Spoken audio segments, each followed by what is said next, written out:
ইরানের সর্বোচ্চ ধর্মীয় নেতা আয়াতুল্লাহ আলী খামেনি ইসরায়েলে সরাসরি হামলার নির্দেশ দিয়েছেন। ইরানের সুপ্রিম ন্যাশনাল সিকিউরিটি কাউন্সিলের জরুরি বৈঠকে খামেনি এ নির্দেশ দেন। হামাসের শীর্ষ নেতা ও রাজনৈতিক শাখার প্রধান ইসমাইল হানিয়ার হত্যার প্রতিশোধ নিতে এই নির্দেশ দেওয়া হয়েছে।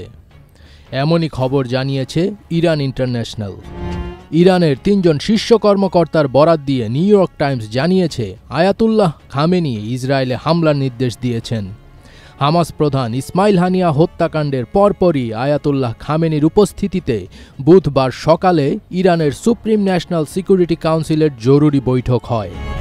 এতে ইসরায়েলে হামলা চালানোর নির্দেশ দেন ইরানের সর্বোচ্চ এ ধর্মীয় নেতা। এ সময় রেভলিউশনারি গার্ডের 2 সদস্যসহ 3 ইরানি কর্মকর্তা উপস্থিত ছিলেন, তবে তারা নাম প্রকাশ করতে চাননি।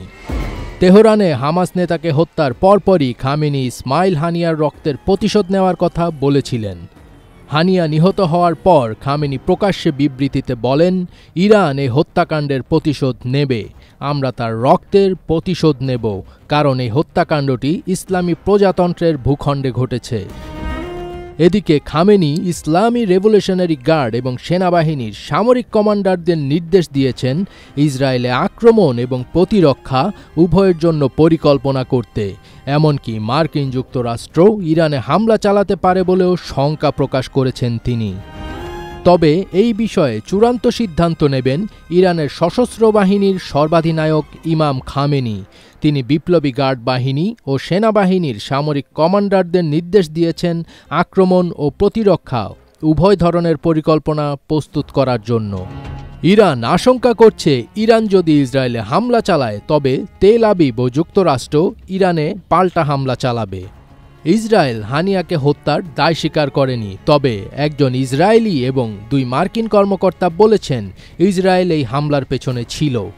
ইরান ইন্টারন্যাশনালের প্রতিবেদনে বলা হয়েছে, হানিয়ার মৃত্যুর প্রায় 2 ঘন্টা আগে ফাউন্ডেশন ফর ডিফেন্স অব ডেমোক্রেসিসের একজন সিনিয়র উপদেষ্টা রিচার্ড গোল্ডবার্গ এই হামলার ইঙ্গিত দিয়ে বলেছিলেন, ইসরায়েলি বিমান বাহিনী আজ রাতে তার হামলার পরিসর বাড়াতে পারে।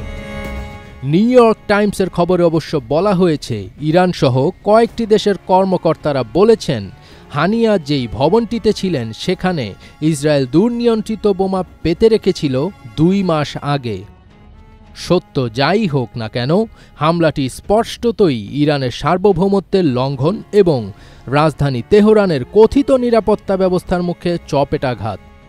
হানিয়া ছিলেন ইরান সরকারের অতিথি, তাই সফররত মিত্রদের সাধারণ নিরাপত্তা নিশ্চিত করতে না পারায় আঞ্চলিক শক্তি হিসেবে দেশটির ভাবমূর্তি ক্ষতিগ্রস্ত হয়েছে। ফজবির তাজ, এটিএন বাংলা।